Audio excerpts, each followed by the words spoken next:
So what's up?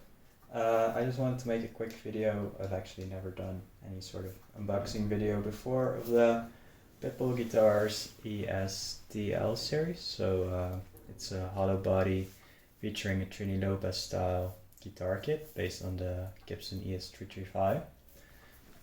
So this is the box it came in, of course, obviously. And this is what came in a box.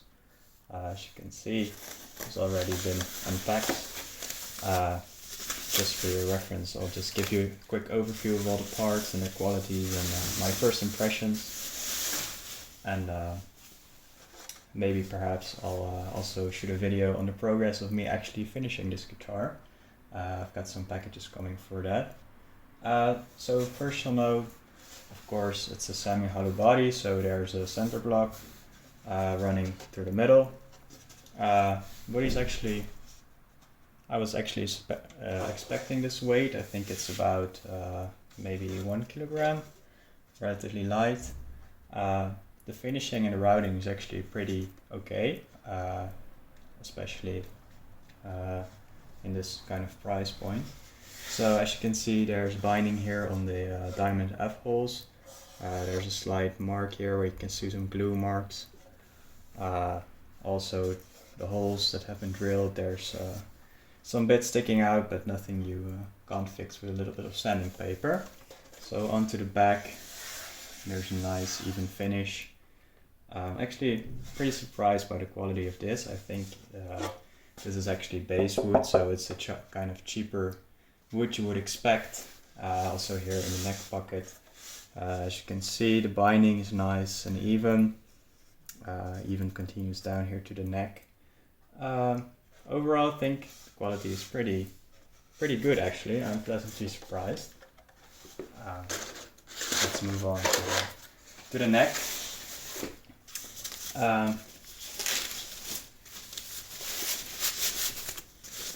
So let's see. Here's the neck for you. I'll turn it properly.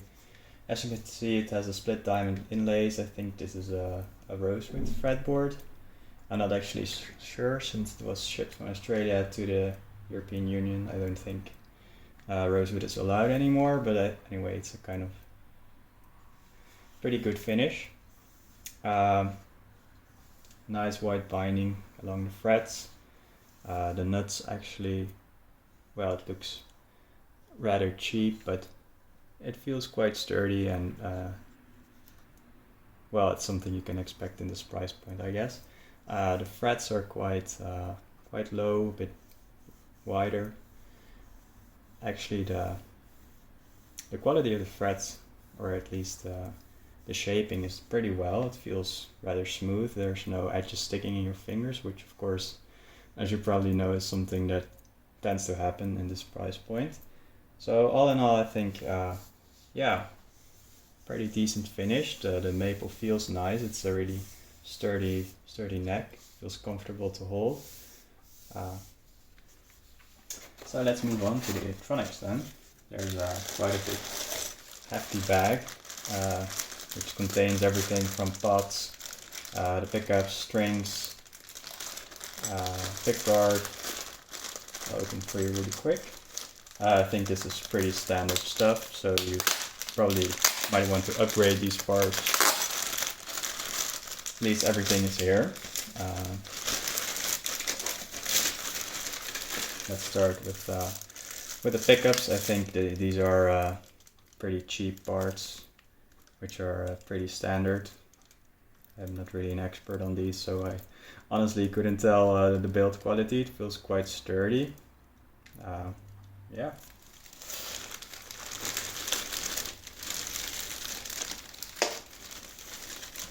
Moving on to the tailpiece, which of course is unique to the Trini Lopez style.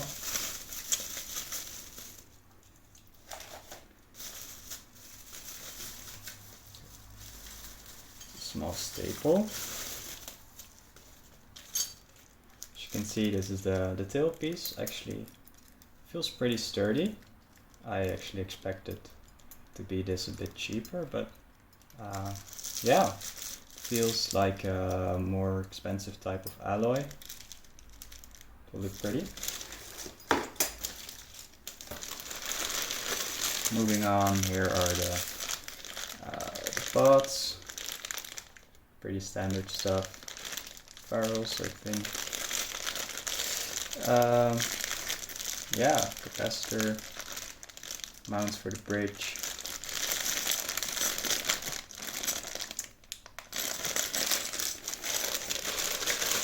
Moving on to the tuners and other kind of electronics, the switch.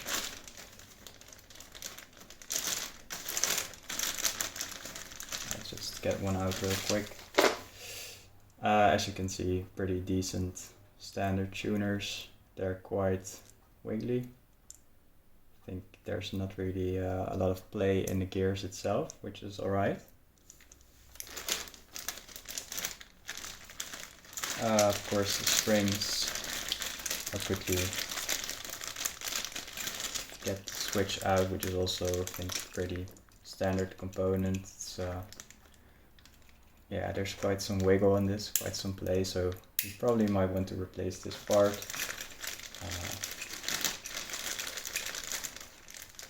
The knobs, which are also unique to this brand of guitar, they actually look pretty decent. I was expecting these to be yeah, a lot cheaper. They look good. So one of the potential upgrades in this kit was to go for Grover locking tuners, which I'm a huge fan of, so obviously I purchased them right along it as they were at a huge discount. So I'll quickly show these to you as well. These are not included in the default kit, so you have to purchase them separately.